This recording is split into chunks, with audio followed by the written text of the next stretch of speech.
Hey guys, so welcome back to the 4x2 wagon family, and today we're going to be putting on a brand new diff cover under the rear differential. So you might be asking, well, why would you want to replace your differential cover?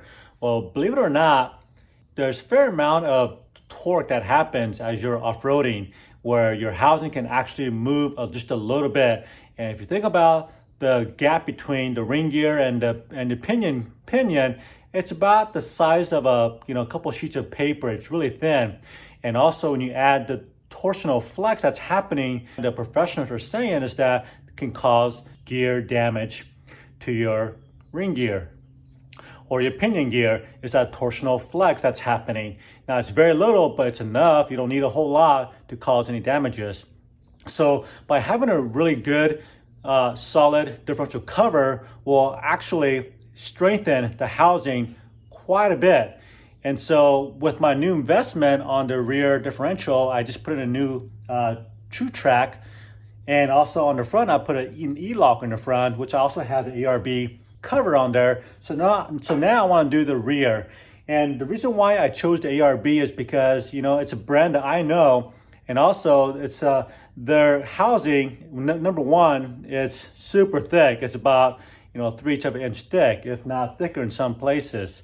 But two, the design of the actual ARB is really good, because if you guys look at this curve right here, that's actually your ring gear. So as your fluid moves around, that's a really good indicator that the fluid's going to circulate through the housing smoothly. It's not going to get splashed up against, like a flat surface, for example, on a diff cover and cause cavitation in the fluid. So having a nice round back cover is going to really help move that fluid around and protect all the moving parts.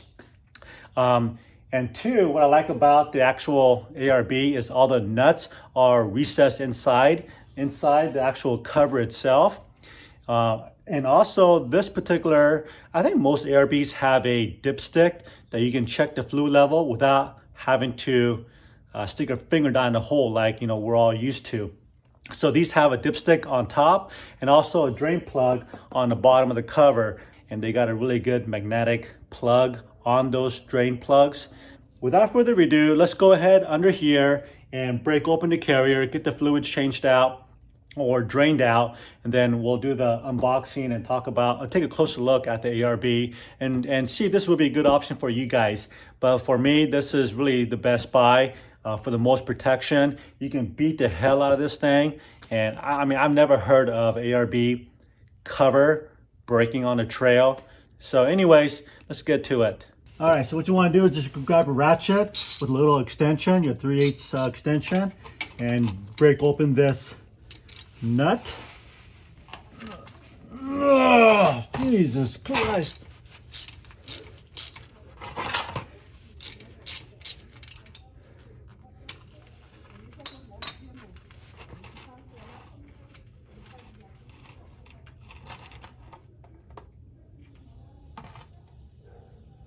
And the fluid looks pretty good. Okay, so while that's draining out, let's go ahead and start locking away these bolts. They look like about a 13 millimeter. It sure is.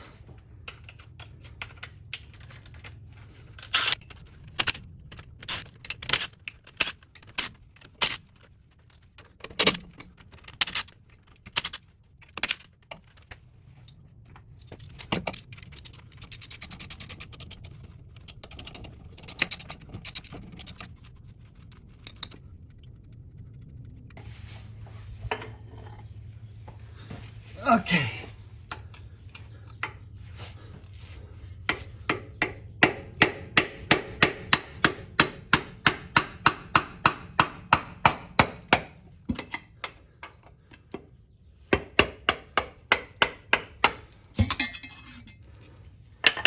Okay, so if you guys have one of these little spatulas, it's really the best way to remove these covers, because you don't want to create any damages on the seal of your housing.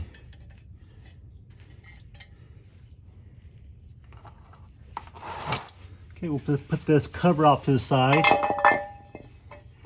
I mean, this thing feels like a tin can compared to the ARB. So I'll show you guys the comparison in just a little bit.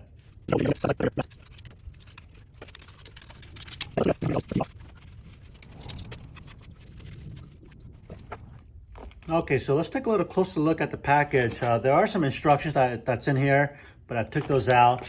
It does come with all the bolts and hardware you need. Set the camera down for a quick second here.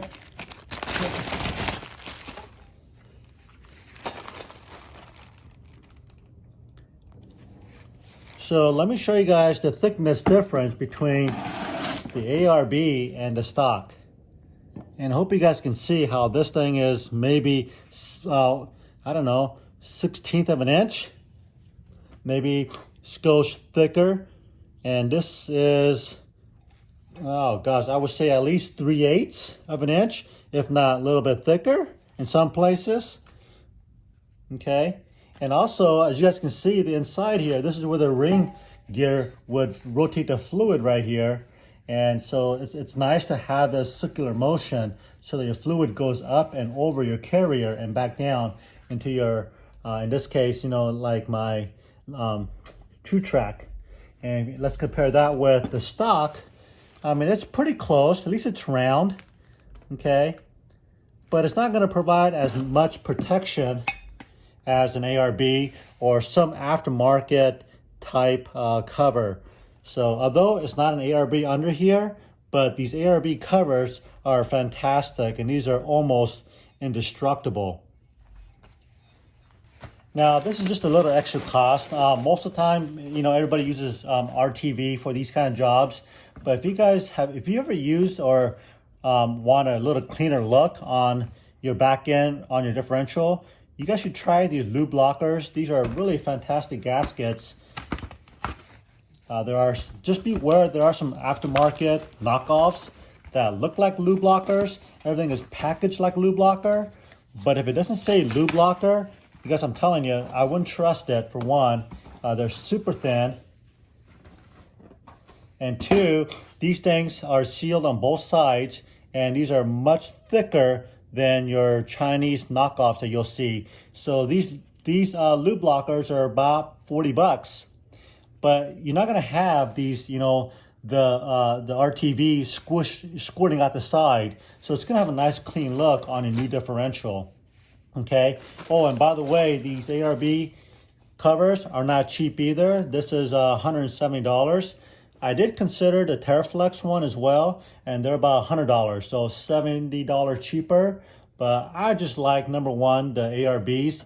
I think they've been around longer than TerraFlex as far as differential goes, and they've done their homework and they know how important it is to, you know, make these things bomb-proof. So there you have it. Let's go ahead and get this Lubelocker up there and get situated to get it installed. Okay, there we go. Everything looks good. Man, I just love the smell of grease and oil. Okay.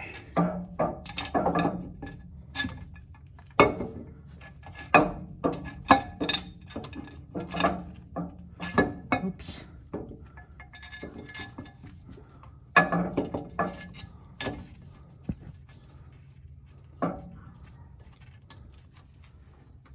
Okay, so we'll get one hand thread down, then we'll do one on the back.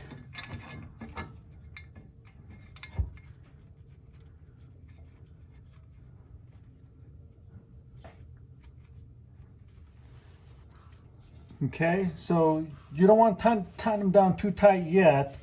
We're just trying to get all the bolts in there and not ruin the Lubelocker gasket.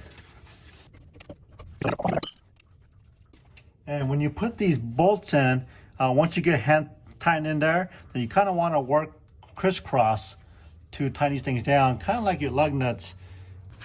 Okay, and again, this doesn't need any RTV.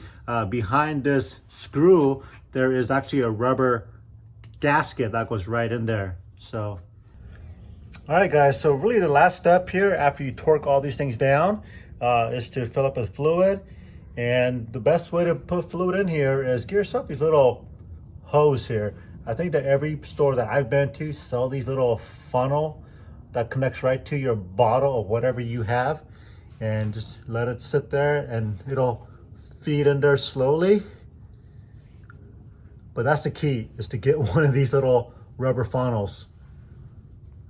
All right, so I hope you guys enjoyed the video. If you have any comments or questions, leave those messages down below and I'll get back to your comments. I usually do.